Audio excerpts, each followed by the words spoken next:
আমার চাচার বিয়ে হয়েছে প্রায় ৮ মাস আগে। নতুন চাচি দেখতে খুব সুন্দর ছিলেন, আর তার হাসিতে একটা আলাদা আকর্ষণ ছিল।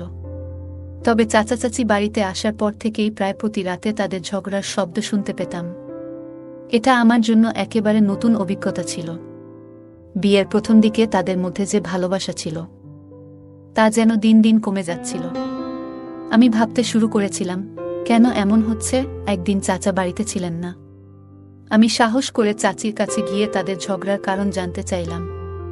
আমি জিজ্ঞাসা করলাম, চাচি, সবকিছু ঠিক আছে তো? আপনাদের মধ্যে কোনো সমস্যা হচ্ছে? চাচি আমার দিকে তাকিয়ে শান্তভাবে বললেন, তোমার চাচা আর আমার কিছু বিষয় নিয়ে মতের মিল হচ্ছে না। সে আমাকে আগের মতো সময় দেয় না। এটাই সমস্যার আসল কারণ। এরপর তিনি কিছুক্ষণ চুপ করে থাকলেন। মনে হলো তিনি আরও কিছু বলতে চান, কিন্তু শেষ পর্যন্ত বললেন না। তারপর হঠাৎ করে চাচি আমার হাত ধরলেন এবং আমাকে তার ঘরে নিয়ে গেলেন। একদিনের ঘটনা। দাদু সাধারণত ছাদে ঘুমাতেন, কিন্তু চাচা বাড়িতে না থাকলে তিনি তার ঘরে এসে ঘুমাতেন। এক রাতে আমি দেখলাম চাচি দাদুর ঘরের দিকে যাচ্ছেন, তবে তখন বিষয়টি নিয়ে আমি তেমন ভাবিনি। গভীর রাতে হঠাৎ করে আমার কাশি উঠল, আর তার ফলে আমার ঘুম ভেঙে গেল। পানি পান করার জন্য আমি যখন রান্নাঘরের দিকে যাচ্ছিলাম, তখন দেখলাম চাচি দাদুর ঘর থেকে বের হচ্ছেন। সেই সময় চাচি খুব ক্লান্ত লাগছিলেন। দাদুর ঘর থেকে নিজের ঘরে ফেরার সময় চাচি বেশ দুর্বলভাবে হাঁটছিলেন। তার ভারসাম্য হারানোর আগে আমি তাকে ধরে ফেললাম। আমাকে দেখে চাচি একেবারে অবাক হয়ে গেলেন। আমি তাকে তার ঘর পর্যন্ত নিয়ে গেলাম। সেখানে পৌঁছেই আমি জিজ্ঞেস করলাম, চাচি, এত রাতে দাদুর ঘরে কি করছিলে? চাচি কোনো উত্তর না দিয়ে নিঃশব্দে আমার দিকে তাকিয়ে রইলেন। আমার চাচি দেখতে অসাধারণ সুন্দরী। তার কম বয়সের কারণেই তাকে আরও বেশি মোহনীয় লাগত। সবসময় তিনি সাজগোজ করে থাকতেন, যা তার সৌন্দর্যকে আরও বাড়িয়ে তুলত। চাচিকে আমি প্রথম দেখার পর থেকেই মনের গভীরে ভালোবেসে ফেলেছিলাম। অন্য সবার কাছে চাচি হয়তো পুরনো বউ, কিন্তু আমার কাছে তিনি এখনও নতুন বউয়ের মতোই ছিলেন। শহরের ব্যস্ততা থেকে পরীক্ষার চাপ মুক্ত হতেই মন যেন আমাকে গ্রামে টেনে নিল। বাবার চাকরির কারণে আমরা শহরে থাকলেও গ্রামের স্মৃতিগুলো সবসময় মনে থাকত। চাচার বিয়ের ৮ মাস পর প্রথমবার গ্রামে যাচ্ছিলাম। চাচার নতুন বউ, আমার চাচি, তখন দায়িত্ব সামলাচ্ছিলেন। বিয়ের সময় তাকে এক ঝলক দেখেছিলাম, আর তখন থেকেই তাকে মনে মনে পছন্দ করতাম। গ্রামে পৌঁছে ব্যাগ ঘরে রাখতেই চাচি এক গ্লাস পানি নিয়ে এলেন। শান্ত লাজুক স্বভাবের তিনি সবসময় ঘোমটা টেনে থাকতেন। ভালোমতো কথা বলার সুযোগই হল না। পরদিন পুরনো বন্ধু আরিয়ানের সঙ্গে দেখা করলাম। কুজোর ঠান্ডা পানিতে সাঁতার কেটে শৈশবের স্মৃতি ফিরে এলো। এরপর সে খামারের বাড়িতে নিয়ে গেল। সেখানকার প্রাকৃতিক সৌন্দর্য, সবুজ ক্ষেত আর নিস্তব্ধতা শহরের কোলাহল থেকে মুক্তি দিল। কয়েকদিন গ্রামে ঘুরে সাঁতার কেটে আর প্রকৃতি উপভোগ করে মনে হলো, এটাই আসল শান্তি। আরিয়ান না থাকায় খামারের বাড়িতে যাওয়ার ইচ্ছে হলো না, বরং বাড়িতেই থেকে নতুন চাচিকে জানার চেষ্টা করলাম। সকালে সূর্যের আলো গাছের পাতার ফাঁক দিয়ে আসছিল। ঘুম থেকে উঠে দেখি সকাল 10টা বাজে, অথচ স্নান করিনি। দাদু আমার বিষণ্ণ মুখ দেখে জিজ্ঞেস করলেন, কি হয়েছে বাবা, এত মন খারাপ কেন? আমি বললাম, আরিয়ান বোনের বাড়ি গেছে, তাই একা লাগছে। বাড়িতে বসে বোর লাগছে, আর আজ সাঁতার কাটারও ইচ্ছে নেই। দাদু হেসে বললেন, চিন্তা করো না, আজ তোমার স্নানের আলসেমি কাটাতে চাচি সাহায্য করবে। চাচি এই কথা শুনে একটু অবাক হয়েছিলেন, কারণ তিনি সবসময় লাজুক স্বভাবের ছিলেন। কিন্তু দাদুর কথা তিনি ফেলে দিতে পারলেন না। আমি বাথরুমে গিয়ে বসে চাচির আসার অপেক্ষা করতে লাগলাম। কিছুক্ষণ পর চাচি যখন বাথরুমে এলেন, তিনি আমাকে জিজ্ঞাসা করলেন, কি হয়েছে তোমার? আমি বললাম, একটু বোর লাগছে। চাচি হেসে বললেন, চলো, আজ আমি তোমাকে স্নান করিয়ে দিই। তিনি যখন আমার পাশে এসে দাঁড়ালেন এবং স্নেহভরা স্পর্শে আমার মাথায় পানি ঢাললেন, তখন বুঝলাম তার যত্ন কত গভীর। তার এমন আন্তরিক যত্ন দেখে আমি অপ্রস্তুত বোধ করলাম এবং মনে মনে ভাবলাম, কেন আমি ইদানিং তার দিকে এত কম মনোযোগ দিয়েছিলাম। যদি আমি গত কয়েকদিন চাচির সঙ্গে একটু বেশি সময় কাটাতাম, তাহলে হয়তো আজকের দিনটা আরও ভালোভাবে কাটতে পারত। যাই হোক, স্নান করার সময় আমি খেয়াল করলাম চাচি বেশ ভাবনায় মগ্ন ছিলেন এবং আমার দিকে কম নজর দিচ্ছিলেন। তাকে একটু হাসির মেজাজে আনার জন্য আমি মজা করে সাবানের ফেনা তার গালে আলতোভাবে লাগিয়ে দিলাম। চাচি আমার এই মজার প্রতিক্রিয়া দিলেন না, তবে তার মুখে এক ধরনের অপ্রস্তুত ভাব ফুটে উঠেছিল, যেটা দেখে আমাদের দুজনেরই হাসি পেল। চাচি যখন আমাকে স্নানে সাহায্য করছিলেন তখন তার ওড়নাটি বারবার একটু নড়ছিল আর তিনি যত্ন সহকারে সেটি ঠিক করছিলেন। একসময় তিনি হেসে বললেন, এই কাজ করতে গিয়ে সবকিছু সামলানো সত্যিই কঠিন। আমি তাকে আগে কখনো এমন মজার পরিস্থিতিতে দেখিনি। আর তার এই সরল হাসিতে মুহূর্তটা আরও সুন্দর হয়ে উঠল। আমি কখনো চাচিকে এমনভাবে দেখিনি, কিন্তু সত্যি বলতে চাচি অনেক সুন্দর ছিলেন। তিনি তাড়াতাড়ি তার ওড়নাটি ঠিক করে নিলেন এবং বললেন, আরিয়ান, আমি তোকে সাবান লাগিয়ে দিয়েছি, এখন তুই নিজেই গায়ে পানি ঢেলে নেও। এই কথা বলে তিনি দ্রুত বাথরুম থেকে বেরিয়ে গেলেন।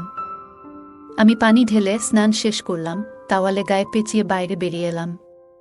বাইরে এসে দেখলাম দাদু কোথাও নেই। বাথরুম থেকে বেরিয়ে আমি সরাসরি চাচির কাছে গেলাম। চাচি তখন তার ঘরে শাড়ি পরিবর্তন করছিলেন। যখন আমি সেখানে পৌঁছালাম, তিনি ইতিমধ্যে তার পোশাক পরিবর্তন করে ফেলেছেন।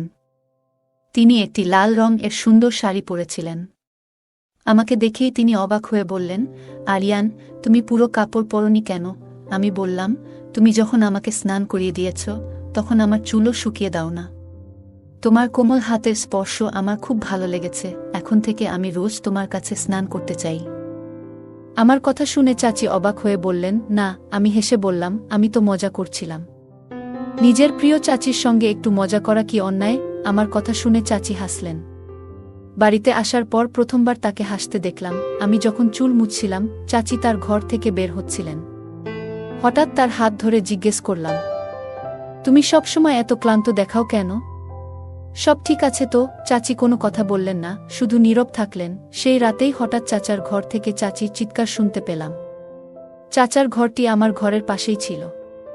দাদু ছাদে ঘুমাচ্ছিলেন, তাই হয়তো সেই আওয়াজ শুনতে পাননি, কিন্তু আমি স্পষ্ট শুনতে পেলাম।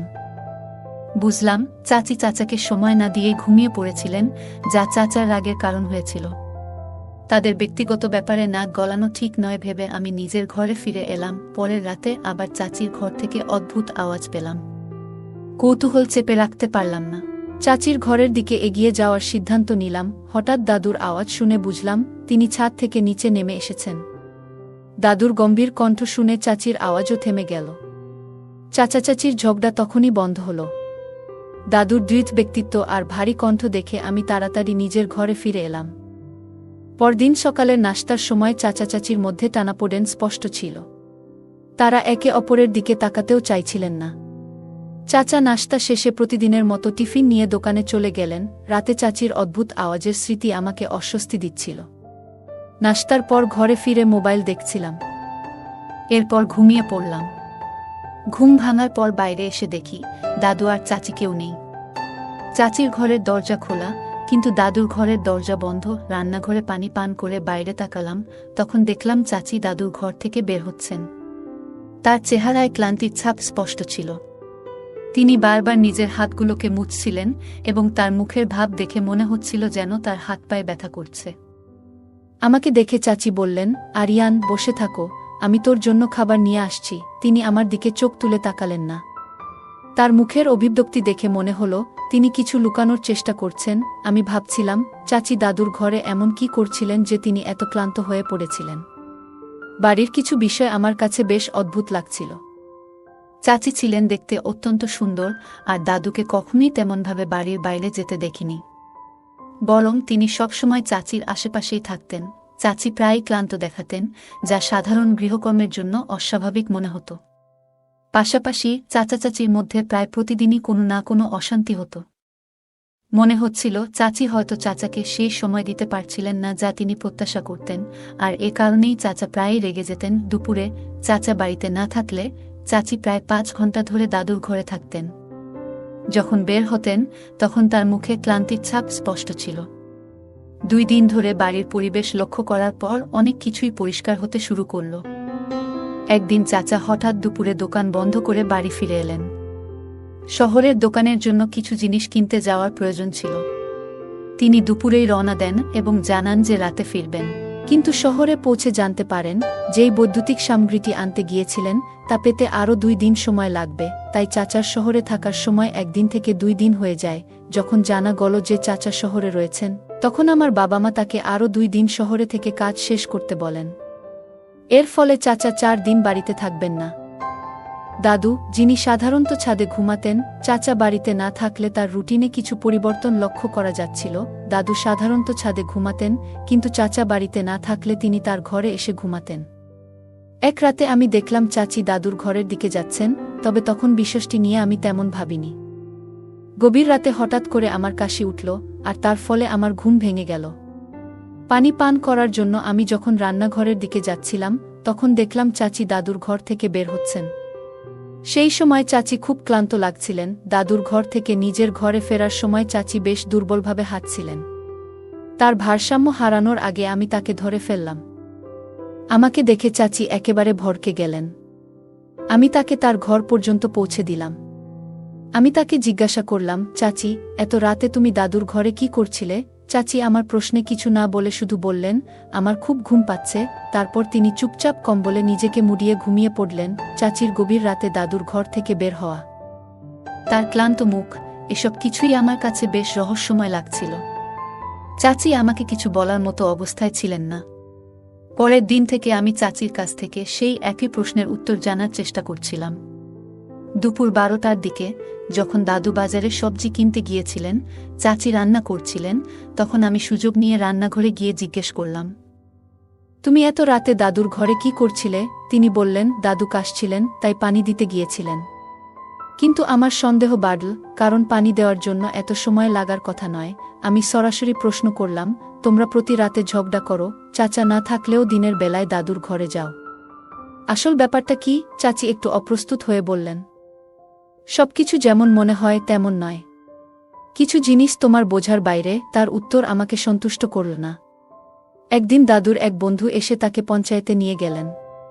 আমি জানতাম দাদু তাড়াতাড়ি ফিরবেন না, তাই চাচিকে বাজারে যাওয়ার অজুহাতে আমার বন্ধুর ফার্ম হাউসে নিয়ে এলাম। সেখানে আমরা একা ছিলাম। চাচি অবাক হয়ে জিজ্ঞেস করলেন, আমাকে এখানে কেন এনেছ? আমি বললাম, বাড়িতে থাকলে তুমি সত্যি কথা বলবে না, তাই এখানে নিয়ে এসেছি। এখন সব খুলে বলো। এখন সরাসরি আমাকে বলো, তোমার আর দাদুর মধ্যে আসলে কি চলছে?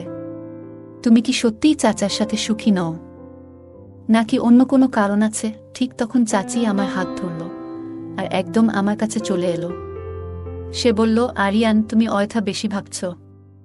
আমি তোমাকে আগেই বলেছিলাম, সেটাই মেনে নাও। অনেক দিন ধরে তুমি গ্রামে আছো, এখানে না থেকে নিজের বাড়ি ফিরে যাও। সে আরও যোগ করল, না হলে তোমার দাদুর মতো আমাকেও তোমার খেয়াল রাখতে হবে। তোমার দাদু সবসময় চায় আমি যেন তার এবং বাকিদের যত্ন নিই। তারপর সে আমার দিকে একবার তাকিয়ে মুখ ঘুরিয়ে সেখান থেকে চলে গেল। তখনও সে আমাকে সত্যি বলেনি, নিশ্চিতভাবেই কিছু লুকাচ্ছিল। আমি ঠিক করলাম, আমি চাচির উপর নজর রাখব। সেদিন যেমন চাচিকে ফার্ম হাউসে নিয়ে গিয়েছিলাম, তেমনি তাকে বাড়িতে ফিরিয়ে নিয়ে এলাম। তারপর আমি বললাম যে আমি বন্ধুর কাছে যাচ্ছি এবং সন্ধ্যায় ফিরে আসব। এরপর আমি বাড়ি থেকে বের হলাম। পথে আমার দাদুর সাথে দেখা হলো। তখন আমি দাদুকে জানিয়েছিলাম যে আমি সন্ধ্যায় বাড়ি ফিরব। ইচ্ছে করে আমি দাদু আর চাচিকে একসঙ্গে কিছু সময় কাটানোর সুযোগ দিয়েছিলাম। দাদু যখন বাড়িতে ফিরে এলেন, আমি অর্ধেক পথ থেকেই ঘুরে বাড়ির দিকে চলে এলাম। সেদিন দুপুর 2টা থেকে সন্ধ্যা 7টা পর্যন্ত আমি বাড়ির পরিস্থিতির দিকে নজর রাখছিলাম। দাদু আর চাচির মধ্যে কি চলছিল তা স্পষ্ট ছিল আমার চোখের সামনে। সারাদিন তাদের কথাবার্তা শুনে আমার মনে সব পরিষ্কার হয়ে গিয়েছিল। সারাদিন তাদের উপর নজর রাখার পর রাত 8টার দিকে আমি বাড়ি ফিরলাম। প্রতিদিনের মতো শান্তভাবে রাতের খাবার খেলাম। খাবার শেষে এমন ভান করলাম যেন নিজের ঘরে যাচ্ছি। ঘরে গিয়ে অপেক্ষা করলাম, আর যখন দাদু হাত ধুতে রান্নাঘরে গেলেন, আমি চুপি চুপি দাদুর ঘরে ঢুকে লুকিয়ে রইলাম। প্রায় 1 ঘন্টা পর চাচি দাদুর ঘরে এলেন। আমি দেখলাম চাচি দাদুর পায়ে মালিশ করছেন, আর দাদু কঠিন ভাষায় কথা বলছেন, যেন চাচি তার কোনো চাকর। প্রায় 2 ঘন্টা ধরে চাচি এ কাজ করে গেলেন। আমি যা দেখলাম তাতে মনে হলো চাচির ওপর দাদুর আচরণ অন্যায়। পরদিন সকালে চাচা বাড়ি ফিরলে আমি সবার সামনে বললাম, চাচা, এবার আপনি আর চাচি আমাদের সাথে শহরে চলে আসুন। বাবা শহরে চাকরির প্রস্তাব পেয়েছিলেন, আর চাচা চাচি শহরে যাওয়ার সিদ্ধান্ত নেন। তবে দাদু তাদের যেতে দিতে চাননি, কারণ তিনি একা গ্রামে থাকতে পারবেন না। আমি দাদুকে বললাম, তিনি চাচিকে কাজের মহিলার মতো ব্যবহার করেন, যা চাচা চাচির ঝগড়ার মূল কারণ। এই কথা শুনে দাদু কান্নায় ভেঙে পড়লেন এবং নিজের ভুল স্বীকার করলেন। রাগের বশে এমন আচরণ করতেন কারণ চাচি কোনো আয় করতেন না। কিন্তু তিনি বুঝলেন চাচি পরিবারের গুরুত্বপূর্ণ অংশ। দাদু চাচা চাচির কাছে ক্ষমা চান, আর তারা তাকে ক্ষমা করেন। এরপর দাদু প্রতিজ্ঞা করলেন আর কখনো এমন আচরণ করবেন না। পরিবারের মধ্যে ভালোবাসা ফিরে এলো, আর দাদু চাচিকে যথাযথ সম্মান দিতে শুরু করলেন। তিনি বুঝলেন মানুষের প্রকৃত মূল্য তার মন এবং ব্যবহারে। গল্পটি শেখায় সম্পদ দিয়ে কাউকে বিচার করা উচিত নয়। বোঝাপড়া এবং পারস্পরিক সম্মান সম্পর্ক মজবুত করার চাবিকাঠি। পারিবারিক বন্ধন এবং মানসিক শান্তির গুরুত্ব এই গল্পের মূল বার্তা। বন্ধুরা, আমরা নিয়মিত নতুন নতুন গল্প নিয়ে তোমাদের কাছে আসি। যদি এই গল্পটি ভালো লেগে থাকে তাহলে দয়া করে ভিডিওটি লাইক করুন এবং আমাদের চ্যানেলটি সাবস্ক্রাইব করুন। পাশে থাকা বেল আইকনটি প্রেস করুন যাতে করে আমরা যখনই নতুন ভিডিও আপলোড করি তার নোটিফিকেশন সবার আগে আপনার কাছে পৌঁছে যায়। ধন্যবাদ, দেখা হবে আমাদের পরবর্তী ভিডিওতে।